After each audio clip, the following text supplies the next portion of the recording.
Hello students, my name is Rohit Panuli and I am from ICT Virtual Classroom Dehradun. कैसे आप सभी? मेरे ख्याल से बहुत अच्छे होंगे।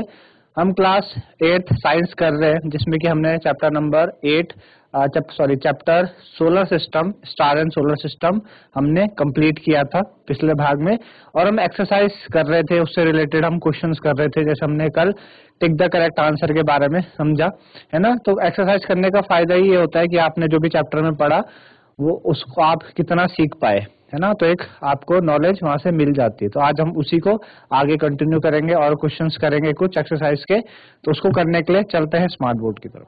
तो कल हमने ये क्वेश्चंस करे थे टिक द करेक्ट, ठीक है ना। टिक द करेक्ट हमने क्वेश्चंस करे थे इस तरीके से, और उनको करने की कोशिश करते हैं, समझते हैं कि क्या क्या उसके अंदर और चीजें हैं, ठीक है।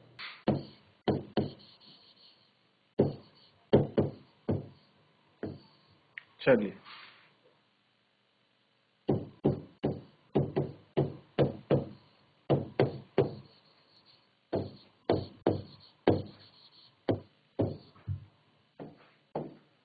फिलिंग द ब्लैंक्स, ठीक है। तो फिलिंग द ब्लैंक्स कर रहे हैं हम।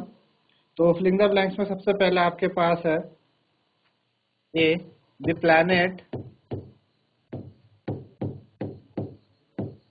planet which is farthest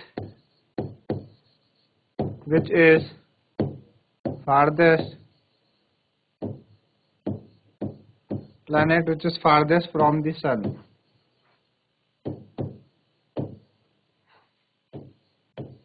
planet which is farthest from the sun, है ना।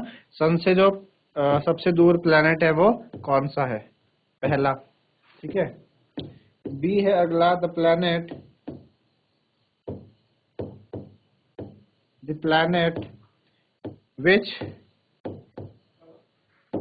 which appears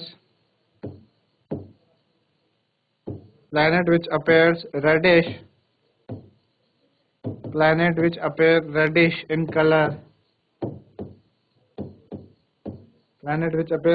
color, is dash, है ना।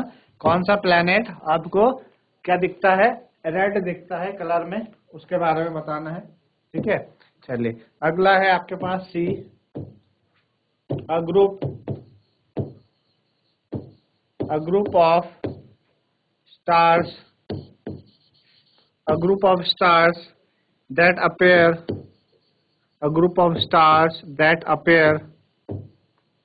to form a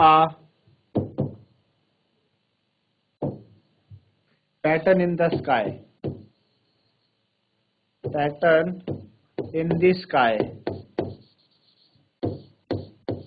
A group of stars that appear to form a pattern in the sky is known as ठीक है, a dash। D है a celestial body that revolves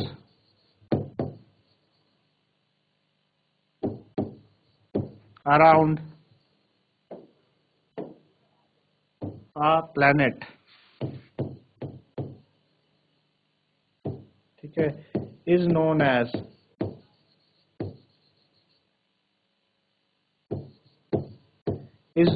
dash, ठीक है। E, shooting stars are actually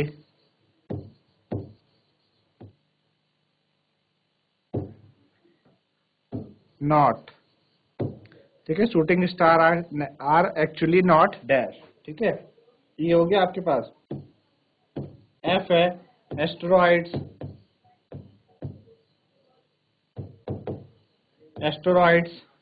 are found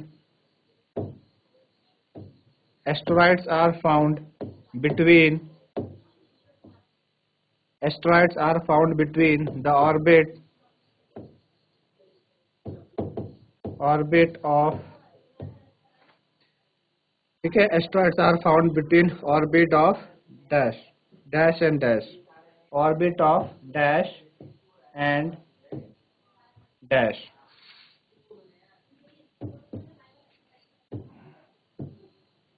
ठीक है। Asteroids are found between orbit of dash and dash. ठीक है, ये कुछ आपके पास फिलिंग द ब्लैंक्स है, इसको हमें करना है। ठीक है ना। तो पहला है planet which is farthest from the sun. जो सन से पहला प्लैनेट, आप नोट कर सकते हैं इसको, है ना। पहला क्या है, प्लैनेट जो कि सन से काफी दूरी पे है, उसका क्या नाम है ना। तो आपको 8 प्लैनेट के बारे में हमने बताया था। सबसे पहला आपके पास मरकरी है, देन वीनस, अर्थ, मार्स, जुपिटर, सैटर्न, यूरेनस और नेपच्यून। तो लास्ट जो प्लैनेट है आपका, है ना, सन से लास्ट वाला जो सबसे दूर पे है, वो क्या है आपका, नेपच्यून। ठीक है ना, वो आपका नेपच्यून है। तो उस प्लैनेट का नाम हो गया बच्चों नेपच्यून। ठीक है, उस प्लैनेट का नाम हो गया नेपच्यून। आई बात समझ में। चलिए अगला प्लैनेट क्या है, the planet which appears reddish in colour, है ना, जो आपको लाल कलर का दिखाई देता है ना, थोड़ा सा रेडिश दिखता है कलर में, वो आपको बताया था कौन सा प्लैनेट है, वो मार्स। ठीक है, मार्स, वो प्लैनेट का नाम है मार्स, जो आपको थोड़ा सा कैसा दिखता है, हल्का सा रेडिश इन कलर होता है, तो उसका नाम मार्स है। ठीक है, आप नोट कर सकते हैं इनको। चलिए आगे बढ़ते हैं नेक्स्ट की तरफ। A group of stars that appear to form a pattern in the sky is known as a dash, है ना, कि बहुत सारे स्टार्स मिलके क्या बनाते हैं, स्काई में एक पैटर्न जैसा बनाते हैं, उसको क्या कहते हैं। तो हमने बात की थी, अलग अलग हमने देखा था, अर्सा मेजर, अरियन, है ना, कैसोफिया, है ना, ग्रेट बियर, इस तरह के पैटर्न हमने नाइट स्काई में देखे थे स्टार्स के फॉर्मेशन से, उसे हम कॉन्स्टलेशन कहते थे। ठीक है ना, तो उसका नाम है कॉन्स्टलेशन। ठीक, आई बात समझ में। चलिए, तो ये हो गया। अगला है a celestial body that revolves around a planet is known as, ठीक है ना, उस सेलेस्टियल बॉडी का क्या नाम है जो प्लैनेट के अराउंड क्या करती है, रिवॉल्व करती है, उसे हम क्या कहते हैं, सैटेलाइट, है ना। आपको बताया था कि जैसे अर्थ के अराउंड क्या रिवॉल्व करता है, मून रिवॉल्व करता है, तो मून अर्थ की एक नेचुरल सैटेलाइट है। ठीक है ना, तो जो किसी प्लैनेट के अराउंड रिवॉल्व करती है उसे हम क्या कहते हैं, सैटेलाइट, उसे हम कहते हैं satellite.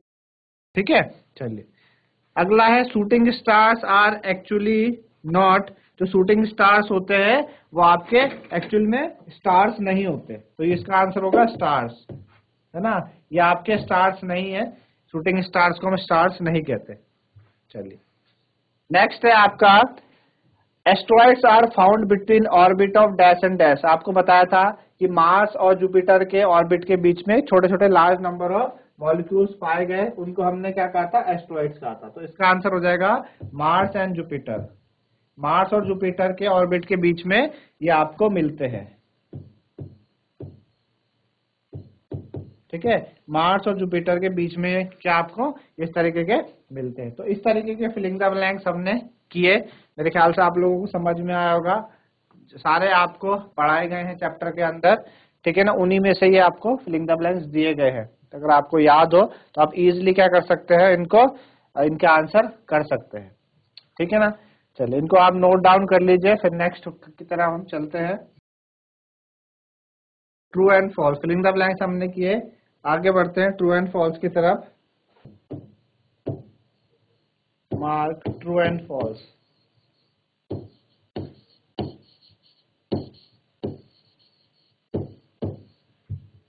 Mark true and false, है ना, ट्रू एंड फॉल्स आपको करने हैं। पहला है आपके इस कैटेगरी में, first is pole star is a member of solar system. Pole star is a member of solar system.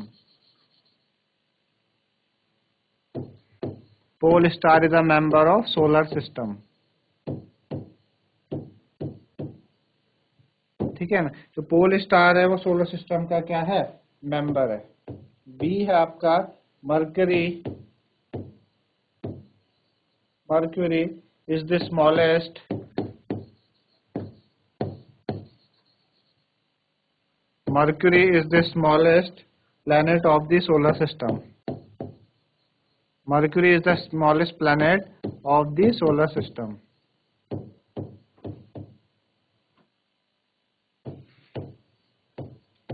जो मरकरी है वो आपका स्मॉलेस्ट प्लैनेट है सोलर सिस्टम का, ठीक है। Next is Uranus. Uranus is the farthest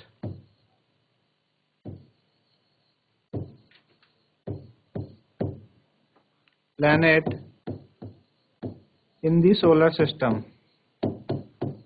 Farthest planet in the solar system. ठीक है, जो यूरेनस है वो फार्थेस्ट प्लैनेट है सोलर सिस्टम में, ठीक। चलिए, डी है आपका INSAT. INSAT is an artificial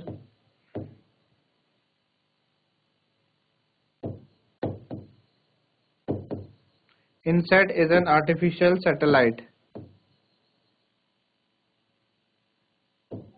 INSAT is an artificial satellite. ठीक है। E है, there are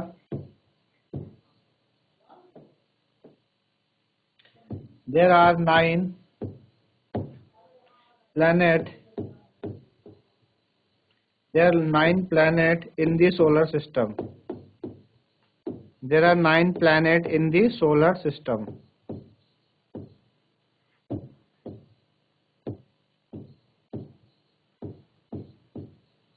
ठीक है ना, 9 प्लैनेट है सोलर सिस्टम में। नेक्स्ट इज एफ है constellation.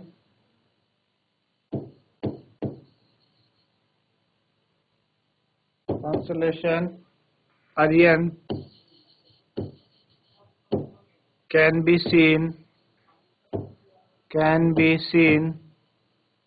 only with a telescope.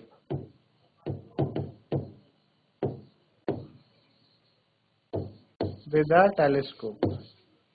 ठीक है, जो कॉन्स्टेलेशन अरियन है उसको सिर्फ आप टेलीस्कोप की मदद से देख सकते हैं। तो इनके बारे में हम करते हैं। तो सबसे पहला पोल स्टार आपका क्या है, सोलर सिस्टम का मेंबर बता रहे हो कि पोल स्टार सोलर सिस्टम का मेंबर है। तो ये बात तो सही नहीं है, गलत है, ये फॉल्स है। पोल स्टार आपका सोलर सिस्टम का मेंबर है नहीं, ठीक है ना। दूसरा है mercury is the smallest planet of the solar system. Mercury क्या है, सबसे छोटा है और सबसे पहला प्लैनेट है और सन के सबसे पास है। तो सही बात है, ये ट्रू है, ठीक। Next is Uranus is the farthest planet in the solar system. Uranus क्या है, सबसे फार्देस्ट है। तो अभी हमने पीछे फिलिंग द ब्लैंक्स में किया कि सबसे फार्देस्ट तो कौन है, नेपच्यून है। यूरेनस तो सेकंड लास्ट है, तो ये बात भी गलत है, फॉल्स है, ठीक है। अगला INSAT is an artificial satellite. जो इनसेट है आर्टिफिशियल सैटेलाइट है। तो हमने सैटेलाइट के बारे में बात की थी, तो वहां पे हमने देखा था आर्यभट्ट, इनसेट के हमने कई सारे एग्जाम्पल आपको बताए। तो इनसेट आर्टिफिशियल सैटेलाइट है, बिल्कुल सही है, ये ट्रू है। Next is there are 9 planet in the solar system. Solar system में 9 प्लैनेट है। तो 9 प्लैनेट पहले हुआ करते थे, है ना। उसके बाद हुआ क्या कि आपके 9 प्लैनेट में से 8 रह गए, क्योंकि जो लास्ट प्लैनेट था प्लूटो, उसको वो आपके प्लैनेट्स की जो कैटेगरी है, एक कैटेगरी हमने सेट की थी, ठीक है ना, उस कैटेगरी में नहीं बैठता था, इसलिए उसको हमने हटा दिया प्लैनेट, उसको प्लैनेट अब नहीं मानते। तो अभी 9 प्लैनेट नहीं है, 8 प्लैनेट है, तो इसलिए बात भी हो जाएगी आपकी फॉल्स, ठीक है, फॉल्स। चलिए, नेक्स्ट है constellation Orion can be seen only with a telescope. जो कॉन्स्टेलेशन अरियन है उसको आप सिर्फ टेलीस्कोप की मदद से देख सकते हैं। तो ऐसा नहीं है, अरियन आपका क्या है, एक कॉन्स्टेलेशन है, और कॉन्स्टेलेशन क्या करते हैं, ग्रुप ऑफ स्टार्स जो कि अलग तरीके की शेप्स बनाते हैं। तो आप उनको नॉर्मली देख सकते हैं अपने नेकेड आइज से। तो सिर्फ टेलीस्कोप से देखा जाए तो ये बात सही नहीं है, गलत है, तो ये हो जाएगा फॉल्स, ठीक है। तो मेरे ख्याल से आपको ट्रू फॉल्स आपको समझ में आए होंगे, है ना। सारे के सारे आपने पढ़े हैं चैप्टर के अंदर, उसी से रिलेटेड आपके पास ये ट्रू फॉल्स थे, ठीक है ना। चलिए आगे बढ़ते हैं, मैच द फॉलोइंग, है ना, मैच द फॉलोइंग।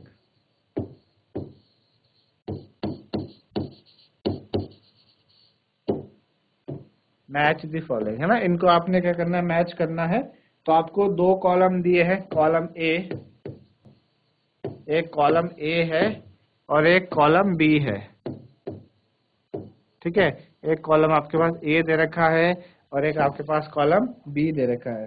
ठीक है ना, तो कॉलम ए का जो पहला आपको दिया है इनर प्लैनेट, कॉलम ए का फर्स्ट है आपके पास inner planet.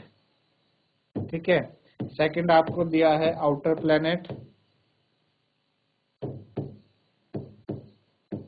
First is inner planet, second is outer planet, third is constellation,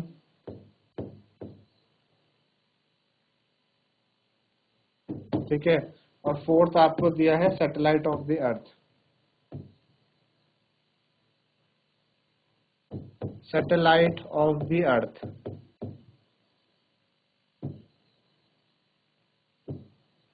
ठीक है, तो ये चार आपको दिए हैं, inner planet, outer planet, constellation और सैटेलाइट ऑफ द अर्थ। ठीक, और आपको बी में दिए हैं, इसमें आपको दिया है सैटर्न,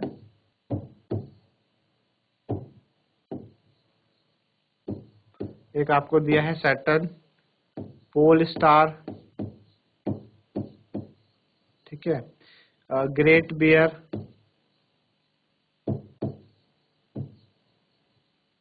ठीक है, मून, फिर अर्थ, ठीक है, अरियन और मार्स। ए बी सी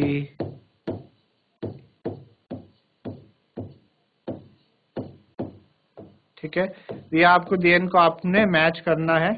ठीक है, तो चलिए इनर प्लैनेट है ना, इनर प्लैनेट, तो जो पहले चार प्लैनेट है मरकरी, वीनस, अर्थ और मार्स, वो आपके इनर प्लैनेट है। तो आप देखिए इसमें कौन कौन से प्लैनेट आपको दिया है, एक तो मार्स दिया है और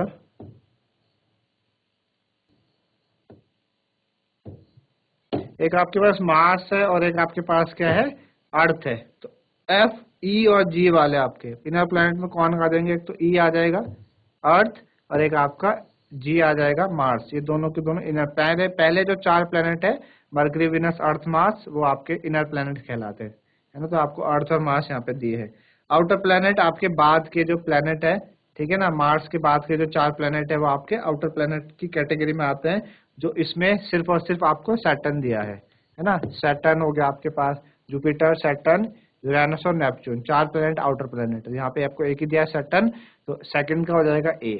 फिर कॉन्स्टेलेशन आपको बताने हैं, कॉन्स्टेलेशन क्या होते हैं, तो आपने पढ़ा एक ग्रेट बियर कॉन्स्टेलेशन है, अरियन आपका कॉन्स्टेलेशन है। तो सी और एफ कॉन्स्टेलेशन का एक आ जाएगा आपके पास सी और एक आ जाएगा आपके पास एफ, दो है इसके, है ना। Then satellite of the earth, earth की जो सैटेलाइट है वो एक ही सैटेलाइट है और उसका क्या नाम है, मून है। अर्थ की सिर्फ और सिर्फ इकलौती एक सैटेलाइट है जिसका नाम क्या है, मून, तो इसका आंसर मून हो जाएगा। तो इस तरीके से आपको क्या करने थे, मैच द कॉलम, और आपने यहाँ पे देखोगे कि भाई एक कॉलम एक है, मल्टीपल आंसर है कॉलम बी में, है ना। सिर्फ और सिर्फ एक सैटेलाइट ऑफ द अर्थ है, उसका एक ही आंसर है, बाकी आप देख पा रहे हैं और ओके मल्टीपल आंसर है, ठीक है ना। पोल स्टार किसी का आंसर नहीं बना, ठीक। तो ये इस तरीके के हमने बात की इससे रिलेटेड, ठीक है। चलिए अब कुछ आपने टिक द करेक्ट आंसर किए, आपने मैच द कॉलम किए, हमने फिलिंग द ब्लैंक्स किए, ट्रू फॉल्स किए।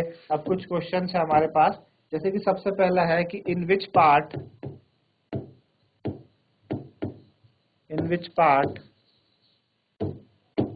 Of the sky,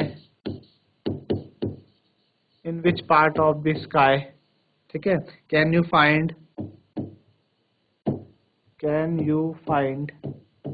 in which part of the sky can you find Venus? Can you find Venus if it is visible as an evening star? If it is visible as a evening star.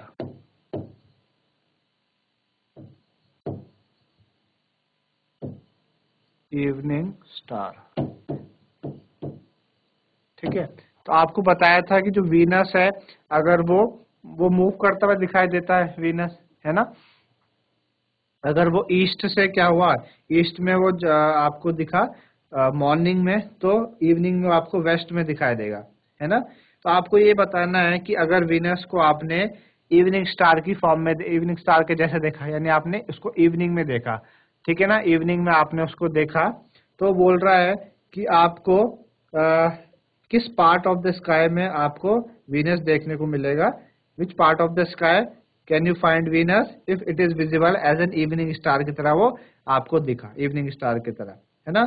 तो आपको पता है कि अर्थ जो है वो कहाँ से राइज करती है, अर्थ जो राइज करती है वो ईस्ट से करती है और सेट आपकी वेस्ट में होती है ना, इस तरीके से करती है। और वीनस उसके अपोजिट चलता है, वीनस और अर्थ क्या चलते हैं, एक दूसरे के अपोजिट चलते हैं। अगर आपको बताया था कि अगर जो वीनस है वो ईस्ट टू वेस्ट जा रहा होगा, तो जो आपकी अर्थ है वो आपकी क्या होगी, वेस्ट टू ईस्ट होगी। और आपको पता है कि जो अर्थ है वो क्या करती है, सेट कहाँ पे होती है, मतलब राइज होती है ईस्ट में, ईस्ट में राइज होती है, और आपको वीनस इवनिंग स्टार के फॉर्म में आपको दिखाई दिया, यानी आपको उसके अपोजिट होगी। तो यानी आपको जो वीनस है इवनिंग स्टार के फॉर्म में, वो किस साइड में दिखेगा, वो आपको वेस्ट में दिखेगा। तो इसका आंसर क्या हो जाएगा, वेस्ट साइड में, ठीक है ना। इसका आंसर हो जाएगा west side of the sky,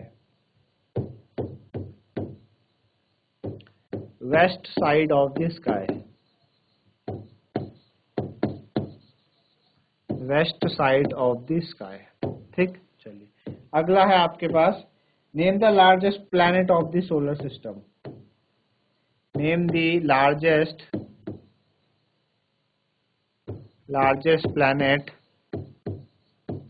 name the largest planet of the solar system।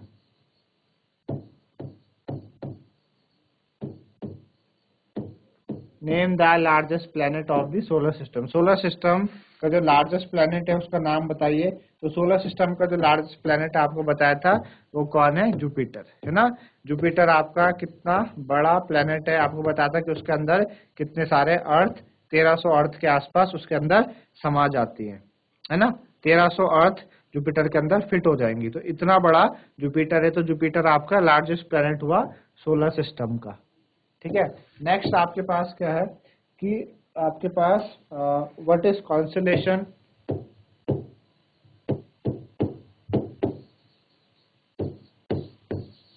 What is constellation, ठीक।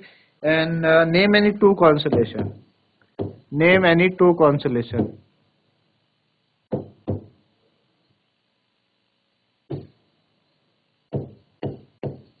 What is constellation, name any two constellation, दो कॉन्स्टेलेशन के बारे में आपको बताएं। आपको बताया था कॉन्स्टेलेशन क्या होते हैं, group of star forming a different type of shape in the sky, है ना। अ group of star, a group of star which has a recognizable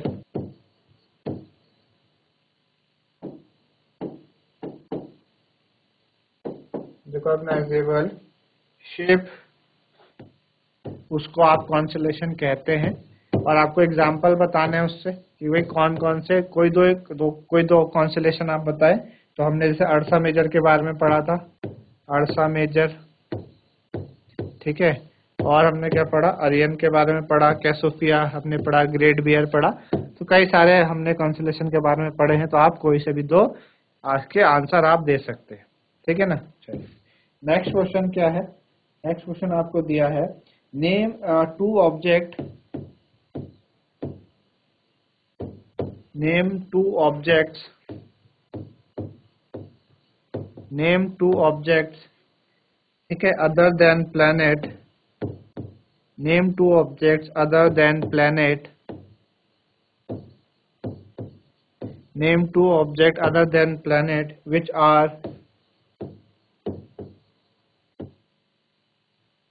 are member of the solar system,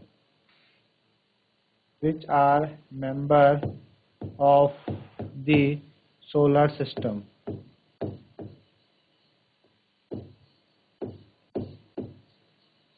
ठीक है, name two objects other than planet which are member of the solar system. आपको दो object बताने हैं planet के अलावा जो आपके सोलर सिस्टम के मेंबर है। तो आपने पढ़ा कॉमेट्स के बारे में, कॉमेट्स और एस्ट्रॉइड्स। आपके क्या है, सोलर सिस्टम के मेंबर है और ये प्लैनेट नहीं है। तो क्या हो जाएगा आंसर, कॉमेट्स हो जाएगा, पहला कॉमेट, और दूसरा दो मेंबर आपने बताने थे एस्ट्रॉइड। ये भी क्या है, सोलर सिस्टम के मेंबर है लेकिन ये प्लैनेट की कैटेगरी में नहीं आते।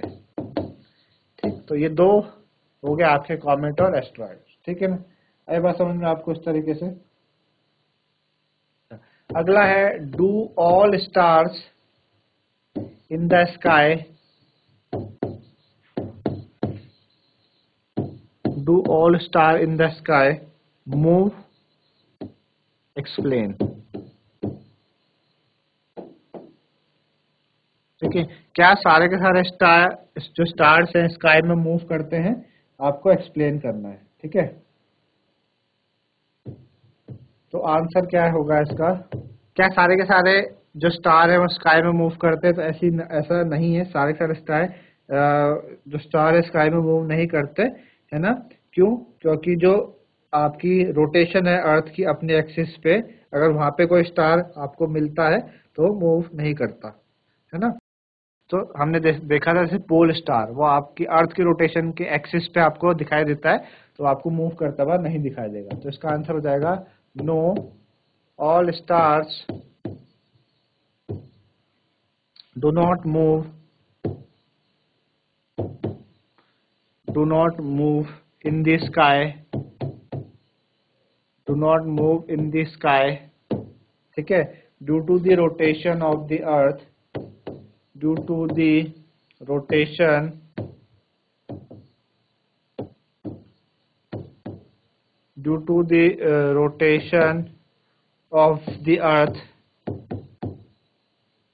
due to the rotation of the earth, ठीक है, on its own axis, on its own axis, due to the rotation of the earth on its own axis, ठीक है, stars seem to move in the sky, stars seen to move, stars seem to move in the sky। ठीक है, आपको समझ में आएगा कि सारे के सारे स्टार आपको मूव करते हुए नहीं दिखाई देते, कुछ ऐसे होते हैं जो आपको मूव नहीं करते। आई बात समझ में। तो ये हमने क्वेश्चंस करे इससे रिलेटेड, ये हो गए। इस तरीके से आज आपने एक्सरसाइज की हमने, और filling the blanks, true false, match the column, और कुछ क्वेश्चंस करने की भी हमने कोशिश करी। मेरे ख्याल से आप लोगों को समझ में आए होंगे, है ना। तो आप इजीली क्वेश्चंस कर सकते हैं। तो आज के लिए इतना ही, धन्यवाद, हैव अ नाइस डे।